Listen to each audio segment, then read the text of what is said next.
c'est comme ça qu'on Il y a fait. des mecs en barbour au Tramendo, merde. Le chant On a tout perdu, le on a chant tout des perdu. signes On a tout perdu. Il part avec un album, un Non, double mais album quoi. Il a acheté le En box, barbour. il a acheté le box set. Il a acheté le box au 7. Il a acheté tout ce Il qu'il est en fallait. barbour. Merde, on a Il tout s'est perdu fait- au Tramendo. il s'est Il fait- marche comme un soldat. Il s'est fait dédicacer, il est bien. Il est dédicacé. Il va bien se le mettre dans le cul ce soir. Bien. Ah, c'est souvent ce que font les mecs en barbour. Ils aiment bien se mettre des trucs dans le fion. Ah, ils aiment bien. Très hein. profond, très profond. Ouais, d'accord. Tout type d'instruments de musique, d'eux, d'ailleurs. d'objets contendants. Type 2. Ouais, non mais peut-être J'ai pas compris un mec en quoi. en barbour. C'est quoi un C'est barbour la marque de vêtements, plutôt vêtements de chasse. Très, très populaire dans la Sarthe, dans la Normandie. Dans le Berry. Dans le Berry. Ouais, voilà, par exemple. D'accord. Ce sont des vestes un peu huilées, vertes. Ah oui, kaki. d'accord, ok. Des gens qui sont propriétaires de grands domaines, de chasse, Si t'as pas de maisons de maître. de maison, voilà, de maison maître, résidence secondaire ou de résidence En Sologne. En Sologne aussi. Primaire. Hein. Ah non, mais plusieurs, oui, c'est ça. Des châteaux, des châtelains, ceux qui ont des noms à particules, ceux qui ont des. Voilà. C'est le genre de Deux personnes. Trabendo par exemple. Moi j'aimerais bien l'appeler deux Trabendo. Isabelle deux Trabendo. Isabelle Ça, de Trabendo. Ah, ça claque non? c'est pas mal, hein. Putain, je pourrais aller à Cannes. EAU, Trabendo, EAU ou alors. EAU, ouais. De la maroquinerie, ça de marche le très bien Trabendo, aussi. De le Trabendo. De le De le Trabendo. Trabendo. De la maroquinerie. Non mais là ça fait vraiment... là ça fait barbour là par contre, de la maroquinerie. Parce que là tu conjugues Là, ça force deux un peu, sémantiques, ça va pas. Là, ça force un peu là. Ça force trop. Oh putain, il y en a un autre. Ah non, ça va. Ah, merde. C'est juste un veston. Tu nous dis, hein. C'est Ça, juste un veston. C'est juste un Ouais, trench c'est juste un Burberry. veston C'est juste un Burberry. trench Burberry, ça va. Ah merde quand même. Il est intérieur ou extérieur? Non il est intérieur. C'est quoi ce Vas-y, public vas-y, de c'est Swans qui C'est quoi ce public La casquette? C'est la casquette? C'est la casquette, ouais. La casquette elle est Burberry à l'intérieur? J'ai Ah beaucoup, j'ai merde. beaucoup de mal à définir le public de Swans en tout cas. Ouais, moi aussi j'ai beaucoup de mal. Ouais. Il y a même une épaulière bleu, blanc, rouge là. Je sais plus trop à quoi ça correspond.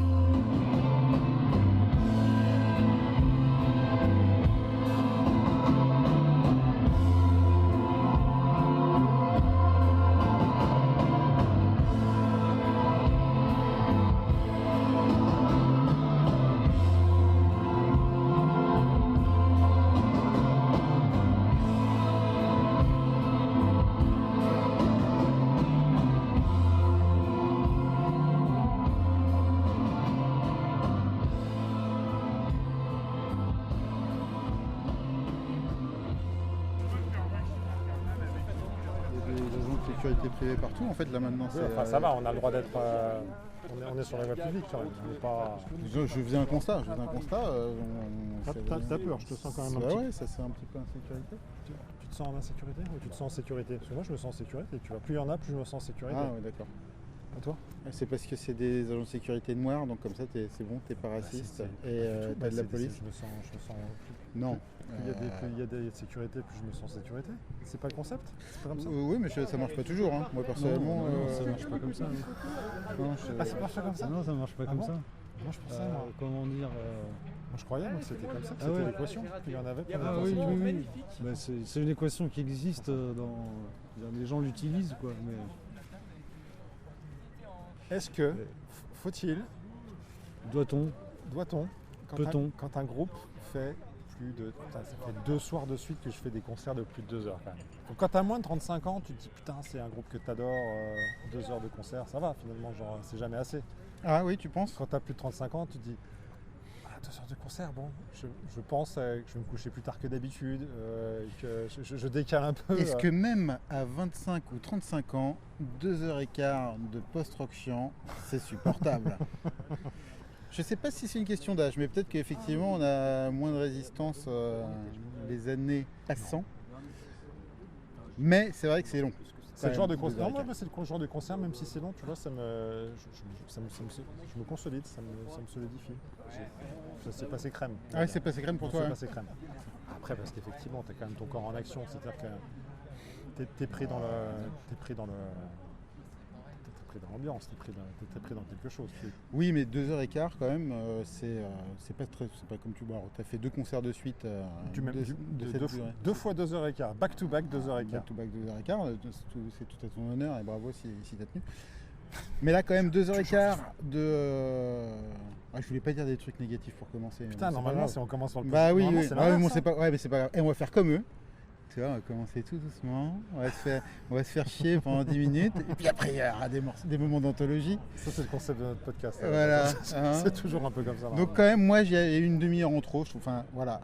À la fin, je commençais limite à plier la tête, fermer la paupière. Peut-être que tu as eu une nuit un peu difficile. Sinon... Peut-être un petit peu, mais je n'en dirai pas plus sur la vie privée. Pitié. Mais voilà, enfin 1h45 qui est déjà bien long pour un concert, ça aurait été pas mal. Mais voilà, il y avait quand même beaucoup de choses à apprécier pendant ces 2h15. Nous sommes le jeudi 6 novembre au Trabendo 2025. Temps un petit peu humide quand même, la feuille. T'as pas mélangé tout là? Au Trabendo 2000, nous sommes au Trabendo 2025. On rattrapera au montage. Voilà. Donc tu remettras les mots à l'endroit dans le montage. On remettra tout dans l'ordre. Nous fûmes du côté de chez Swans. Oh, il l'a placé très tôt comme ça. C'est voilà, donc ça fait fait déjà 25 minutes qu'on est dans le dur. Il y a des par contre, ça a pas fait prout. Hein.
Que dire?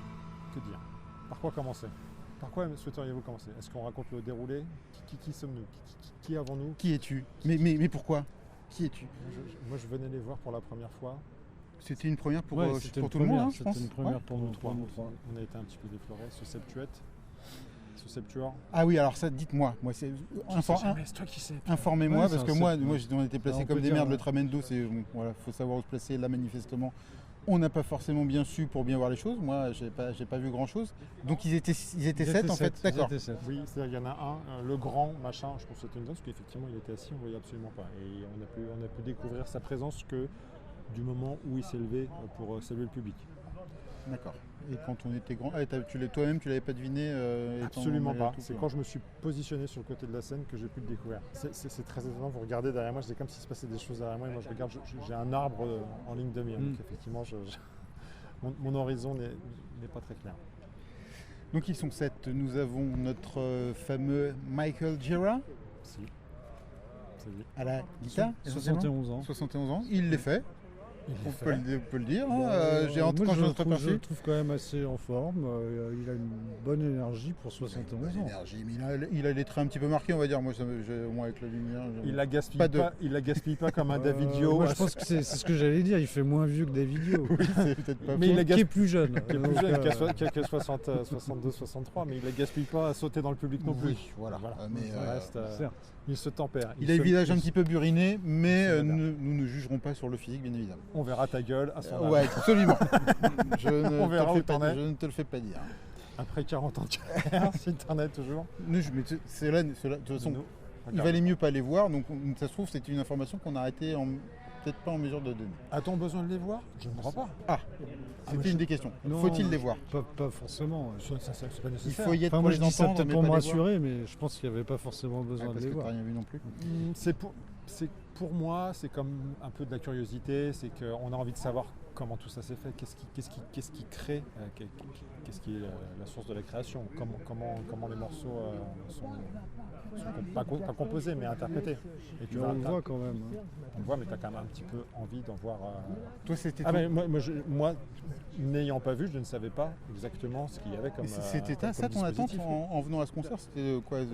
Tu connais le groupe depuis quand? Tu l'as écouté depuis combien de temps? Et qu'est-ce que tu t'attendais? C'était quoi ton attente en venant à ce concert? Je le connais depuis très longtemps, je l'écoute depuis beaucoup moins longtemps et je l'apprécie depuis encore moins longtemps. Voilà, c'est-à-dire que c'est un cheminement.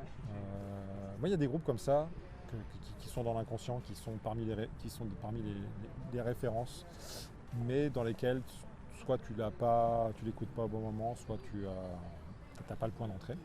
Donc j'écoute ça depuis que quelques années, on va dire, et j'essaie rétrospectivement de rattraper mon retard, mais c'est pareil, c'est quand même une discographie quand même relativement épaisse. C'est quand même une musique excessivement exigeante qui nécessite. Il y a eu un coup de zoom sur le dernier album, quoi. Surtout, c'est ça. C'est lourd comme discographie, si je peux me permettre. Le bon sac pèse. 83, c'est ça, c'est un vieux groupe. Hein. 82 le premier. 82. Ouais. Et c'est quand même quelque chose qui est nécessiteux, c'est-à-dire que tu ne peux pas écouter ça en faisant autre chose. Pour moi, ça demande de la concentration, ça demande de la présence, comme ce soir. C'est-à-dire que voilà, au moins tu es focus pendant le temps qu'ils te proposent ce qu'ils font. Et pour moi, la meilleure expérience, c'est effectivement. En tout cas, tu peux écouter en faisant autre chose, mais je pense que tu bénéficies de l'expérience en étant totalement dévoué et intégralement à la cause de l'écoute. Moi je pense que c'est nécessaire en fait pour vraiment l'apprécier. Alors, c'est pas le cas forcément de tous les artistes. Et c'est pas toujours facile, j'aurais tendance à dire. Mais avec nos TDAH multiples. C'est-à-dire qu'un album de 2 heures, déjà. Parce que là, les derniers albums, ils font tous 2 heures. Ouais. Tout à fait. Et les premiers, ils en font une, je pense.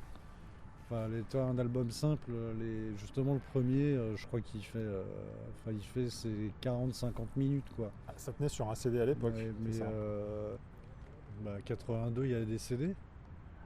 Tu as raison, peut-être qu'en fait, est-ce qu'il n'est pas sorti? Il a été réédité sans doute en CD à l'époque, non, peut-être. Ouais, 82, non, je pense pas.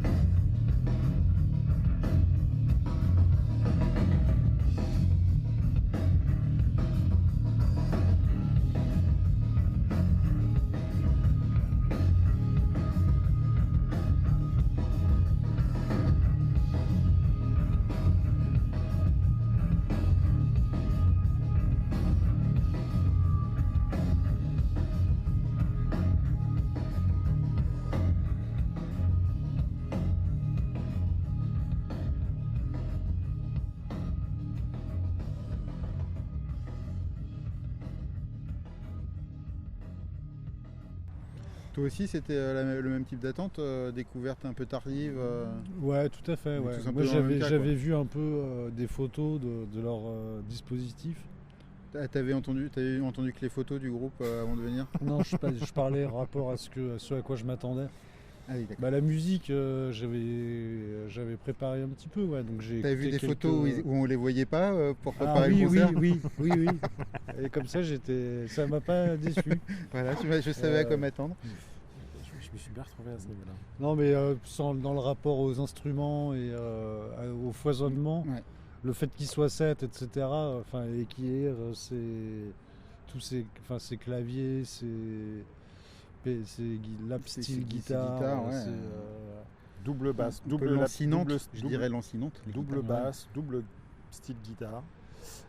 Une guitare en plus. Une guitare en plus, jouée intégralement pendant tout morceau. Un batteur. Des percussions aussi également pour celui qui officie derrière les claviers. Qui officie derrière... qui n'est autre que Larry Mullins. Autrement appelé... alors il s'appelle Larry Mullins quand il est le batteur des Bad Seeds. Et il a un autre nom qui est tout simplement Toby Dammit. Toby Dammit. Dans les Swans. Un peu pseudo.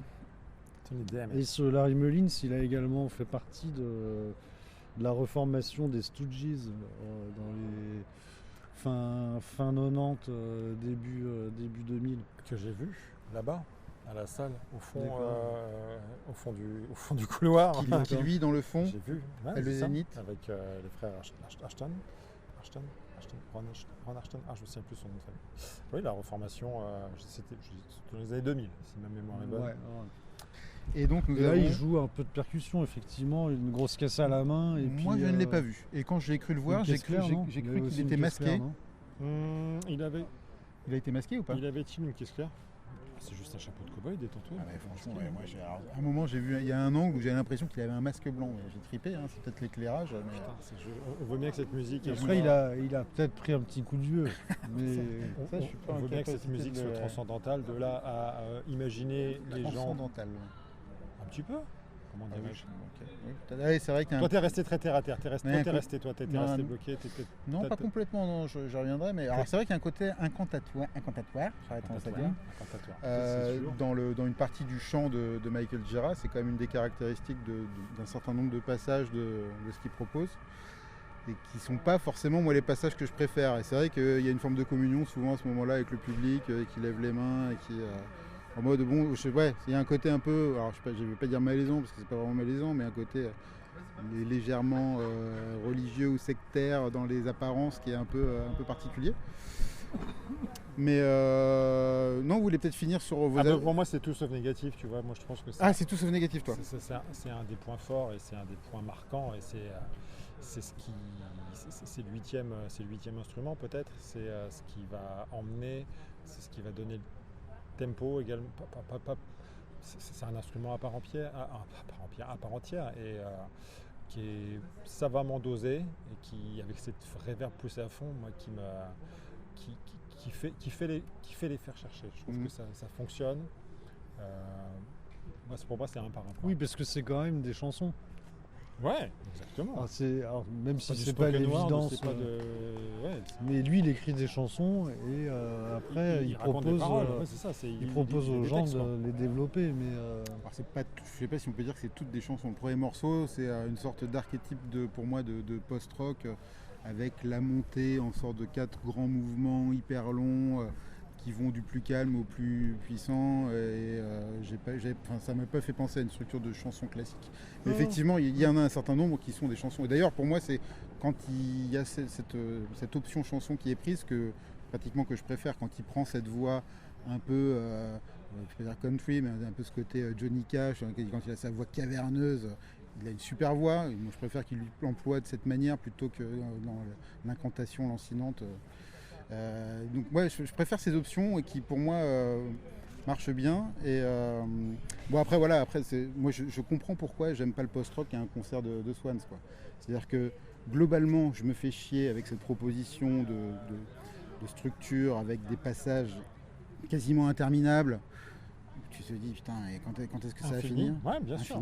Et des passages qui sont quelque part touchés par la grâce, qui sont hyper beaux, qui en tout cas qui sont puissants, mais c'est un peu c'est 4-5 fois que ça arrive dans le concert. Et il y a des à-coups quand même. C'est pas que des progressions, il y a aussi quelques, il y a quelques ruptures franches. Ce que tu définis comme interminable, moi typiquement, c'est des moments où je n'ai absolument pas envie que ça se termine. C'est vrai. Je trouve l'arrêt, la façon dont ça s'arrête de manière assez nette, très très difficile à encaisser quelque part. Tu trouves que ça s'arrête de manière nette souvent comme ça? Ça s'arrête sur un stop, sur pas mal de morceaux, ça s'arrête, voilà, paf, il y a un coup de le morceau s'arrête. C'est pas comme on peut imaginer des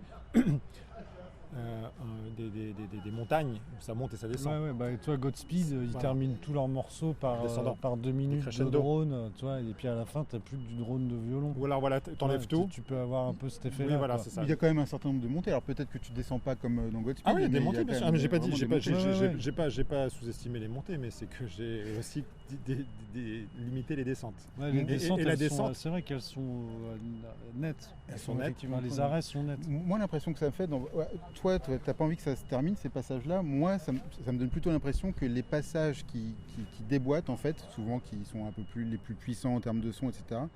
Je trouve que tu les mérites pour avoir résisté pendant les 10 minutes de trucs qui ne bougent pas, qui sont les mêmes deux accords. Globalement, c'est quand même des morceaux où c'est un peu toujours les 2-3 mêmes notes qui pendant 10 minutes, un quart d'heure. On ne va pas se mentir. C'est quand même un peu ça l'idée générale de la proposition. Ça s'appelle la base, ça s'appelle la trame sur laquelle tout se construit, tout vient se monter, se builder. C'est quand même le concept. Voilà, je ne remets pas en cause le concept, c'est bien souvent comme ça que ça se passe, mais en tout cas c'est... Dans le post-rock, c'est ça que tu veux dire? Oui. C'est quand même une sorte de parangon de post-rock. Ça va dépendre, mais en tout cas précisément ici, dans sa forme la plus pure, ou en tout cas la plus intéressante, selon moi.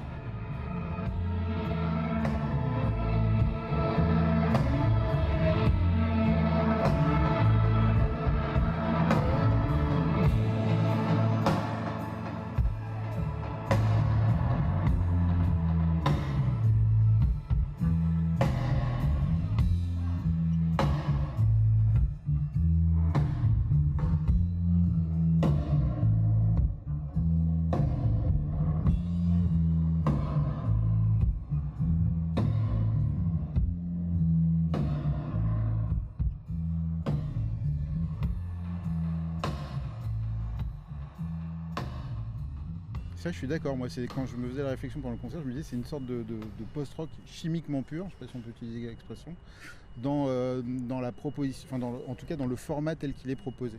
Et en tout cas, c'est comme ça que je l'aime. Je ne sais pas si c'est chimiquement pur, mais si on avait une définition, peut-être. La définition que moi je donne, quand je dis chimiquement pur, c'est en fait ma définition du fameux post-rock chiant.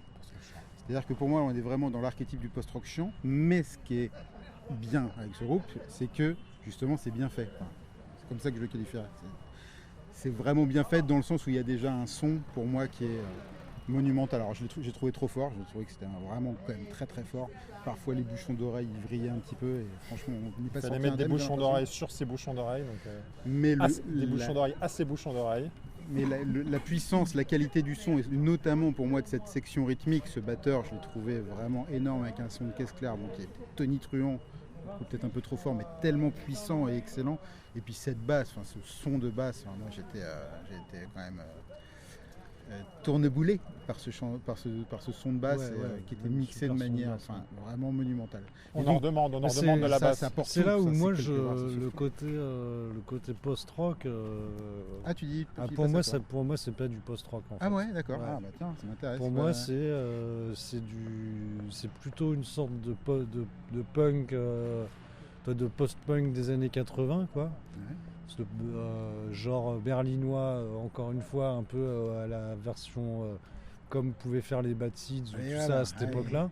New Wave-esque, limité avec ralenti, avec ce côté et ralenti. Avec, par contre, effectivement, une radicalité sur les durées, quoi. Et c'est radical de ce point de vue-là, mais je trouve pas que ça ait tellement les aspects ni tellement souvent. Le post-rock, souvent, c'est un peu mélancolique. C'est souvent très mélodique. Comment t'appelles il y a des aspects comme ça qu'on retrouve dans les...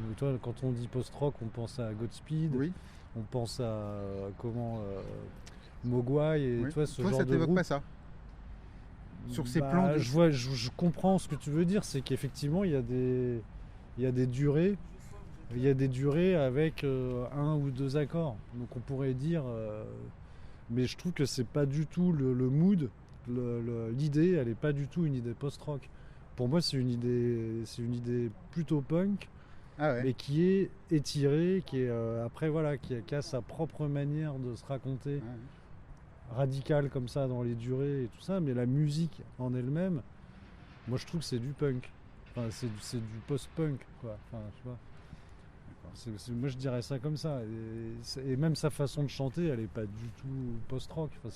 Même quand c'est lancinant, même quand c'est des parties qui durent 10 minutes sur les deux cordes, ce rapport incantatoire et tout ça, pour moi il est plutôt de l'ordre du punk. D'accord. Plutôt du chanteur de punk berlinois des années 80, pour pas redire encore son nom. Je crois qu'il a dit le mot important, c'est plus voodoo que punk, moi je trouve. Je pense que la musique de Swan, c'est au-delà de ces catégories post-rock, post-punk, c'est des choses qui sont presque postérieures en fait. Les Swans, ils sont nés dans la musique industrielle, ensuite ils sont partis davantage, surtout Gira, vers le folk en fait, et des choses assez spectrales.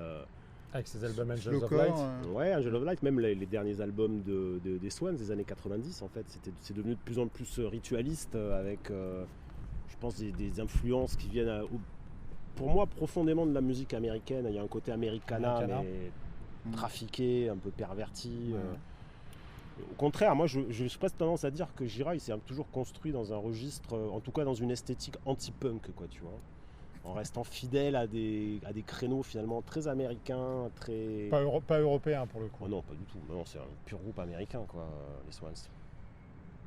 Dans toute leur période. Hein. Moi, franchement, je vois pas du tout le côté post-punk dans...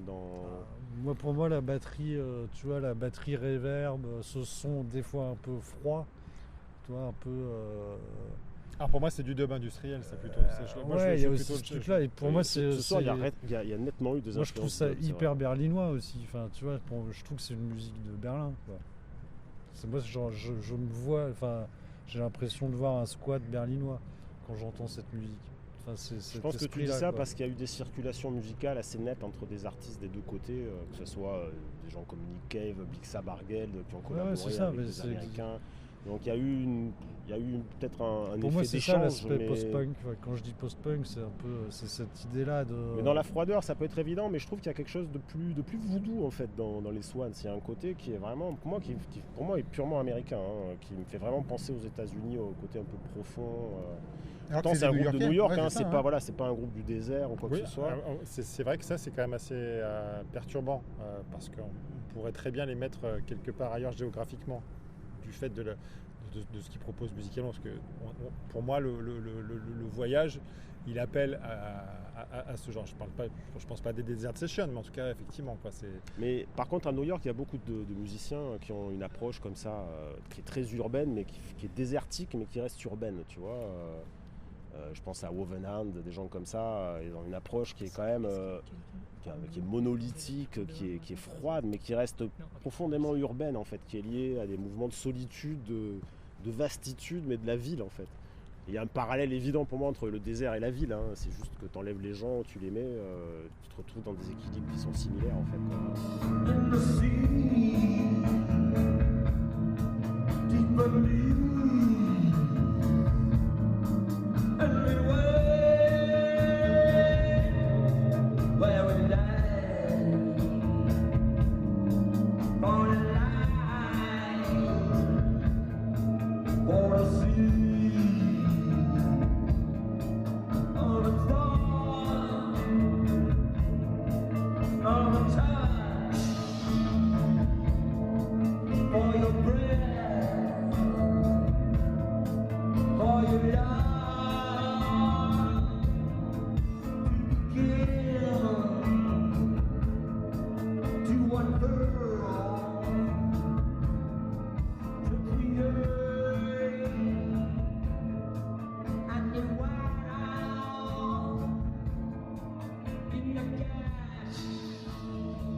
Si tu devais qualifier le style de musique qu'on a vu ce soir, spontanément, ce serait plus quoi? C'est très difficile pour les Swans. Moi, je trouve que ça a balayé quand même pas mal de choses, donc c'est vrai que c'est peut-être pas forcément évident en tout cas. Le concert de ce soir, presque moins que d'habitude, quoi, en fait. Quoi. Ah ouais? Ouais, je trouvais que c'était un concert très varié, en fait, musicalement, quoi. Ils ont rarement fait des choses aussi variées, je trouve. Ah ouais? En général, il y a un côté quand même qui est beaucoup plus compact, quoi, tu vois. Moi, j'ai apprécié cette variété. Il y avait des thèmes je l'ai trouvé un peu. Il y avait des thématiques, c'est ça, il y avait vraiment des thématiques. Des ambiances super différentes. Il y avait des morceaux très lents, des sortes de slow ou des blues un peu, ou je sais pas quoi, un peu ces trucs. Mais il y a toujours ce côté. Ce morceau un peu, je dis funk, mais très raide, avec un groove hyper raide. Il y a des grooves un peu. Il y a eu ce morceau dub. Avec une basse dub, une caisse claire claquée, dub, dans le delay. C'est littéralement, dans la reverb. Donc c'est vrai que là, le style, c'est difficile de dire un style de musique. Le style, en fait, je dirais qu'il compte presque moins parce qu'en fait, il tourne autour de J.Ra. En fait, J.Ra, c'est vraiment le centre de gravité du truc, quoi. C'est pour ça que le côté incantatoire des Swans, il est essentiel. J.Ra, c'est la tour de contrôle. C'est giratoire. C'est celui qui. Ouais, giratoire, voilà. C'est celui qui contrôle et en même temps c'est celui qui dirige, quoi, tu vois, qui supervise. Et du coup c'est ça qui donne ce côté très maîtrisé en fait, hein, mais du coup quel que soit un petit peu le style musical, comme c'est toujours dirigé par Gira, donc il y a toujours cette cohérence d'ensemble au niveau du son, parce que quand il joue des trucs plus dub ou des trucs voire syncopés, rythmés, tu gardes ce côté quand même un peu orchestre de chambre, tu vois, cette espèce de musique sous cloche un peu, tu sens que ça peut vriller à tout moment, et tu le sens d'ailleurs, parce que tu as des moments où ça s'intensifie d'un coup, puis ça se radoucit. Bon, ça c'est un classique des Swans. Ça c'est un classique des Swans. Ils l'ont... En fait, sur le premier morceau, je crois, vers la fin, quand ils ont joué vraiment très noise d'un coup, sur les grosses attaques, ça, ils le font beaucoup plus souvent normalement dans les concerts. Et même, tu as des moments d'intensité où ça peut durer 15-20 minutes, là, tu vois. Alors, je m'attendais un peu à ça. C'est-à-dire que finalement, quand le concert démarre, je me dis, voilà, c'était un peu ma lecture. Je m'attendais à ce que ça soit beaucoup plus quelque chose de cet acabit qui allait être vraiment très, très...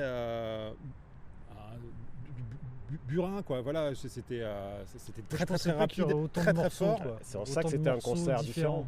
Ouais, c'est ça. C'est pour plus ça varié, c'est fabuleux. C'est cette variété, cette diversité, ces espaces, la façon dont ça se crée, ça repart, ça ne s'arrête jamais. Il n'y a pas de pause. Finalement, ça redescend. Ça redescend.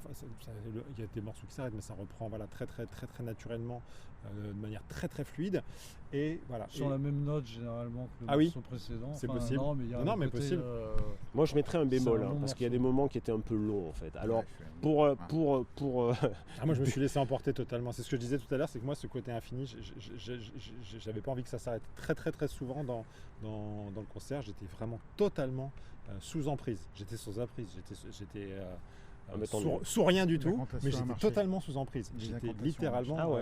Vraiment. Moi, pas à ce point-là. Mais je l'ai été dans des concerts des Swans, donc je comprends ce que tu veux dire.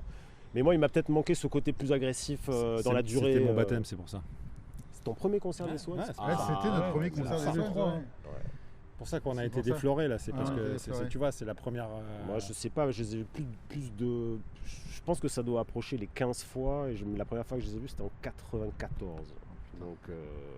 C'était une configuration totalement différente. C'est l'époque folk psyché. Alors c'était le combienième concert des Swans, le meilleur combienième meilleur que tu as vu de ta vie? Je pense que quand d'y retourner encore et encore, c'est que quelque part, c'est une expérience que tu as envie de revivre, que tu veux pas que ça s'arrête, quoi. C'est comme ça que je le perçois. Je pense que c'est juste un groupe juste exceptionnel, donc surtout en concert. Et moi j'adore les concerts, donc forcément c'est un truc que tu essaies de pas trop louper quand il passe, quoi. J'ai raté des concerts des Swans, mais en l'occurrence.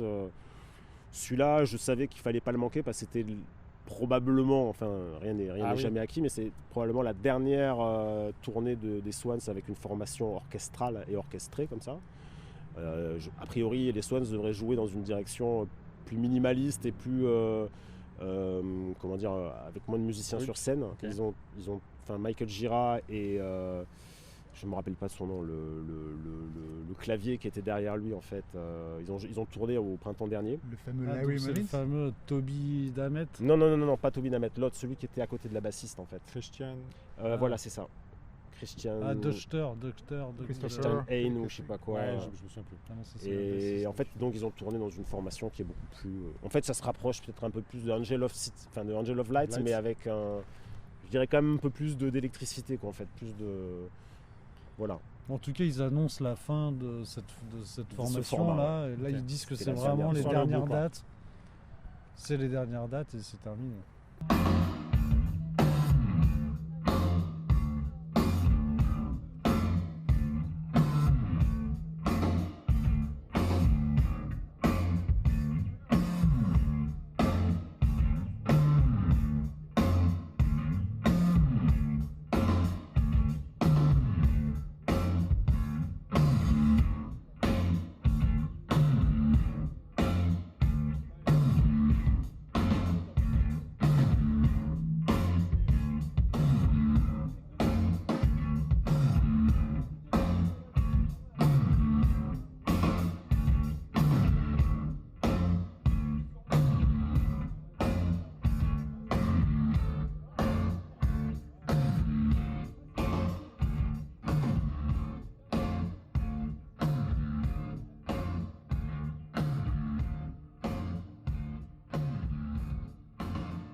Ravi d'avoir pu en être.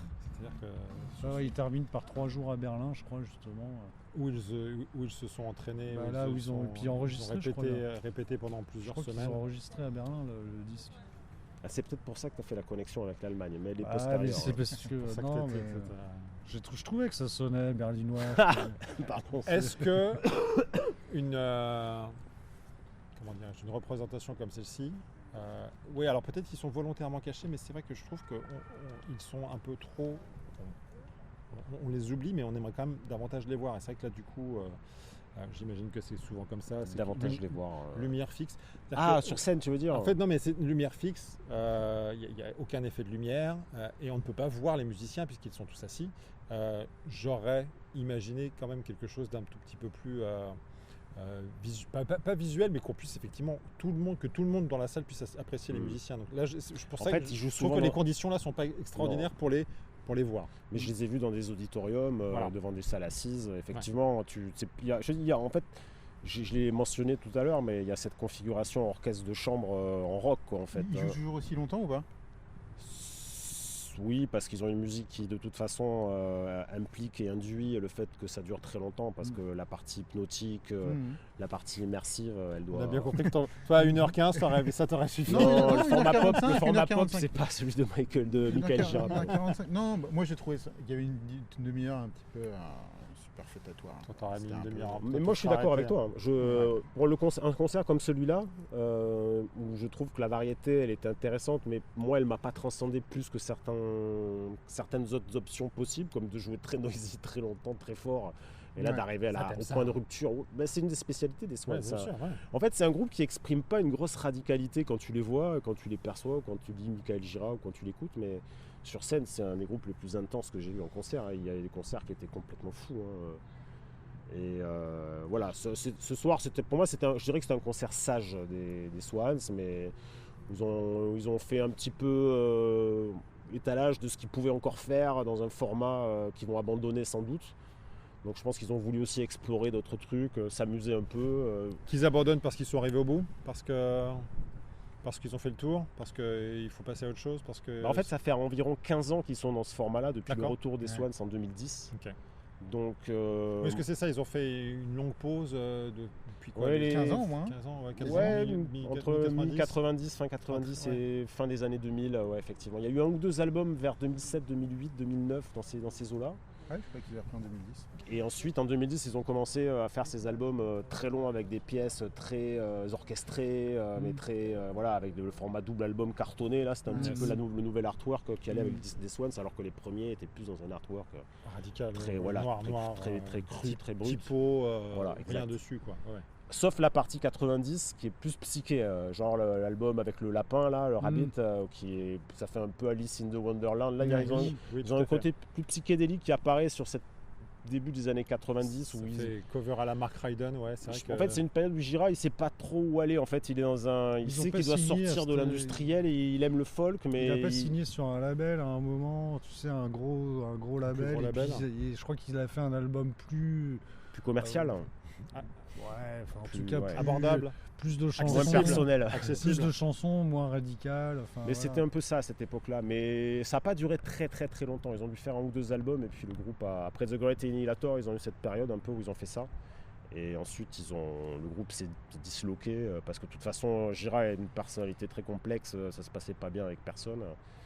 C'est comme Mark Smith, ça fait partie de ce genre de Non, de c'est leader, différent, parce que Mark Smith, il est leader, mais il est un peu perdu quoi, aussi. Moi, je l'ai eu totalement dépassé sur scène, Mark Smith. Lui, il a plus le contrôle. Lui, c'est quand même le boss. Okay. Donc, c'est un peu lui, c'est plutôt quelqu'un à la David Thomas, tu vois, de Père Ubu, quoi. D'accord. Le regretter. Un directeur, c'est le directeur. C'est le manager.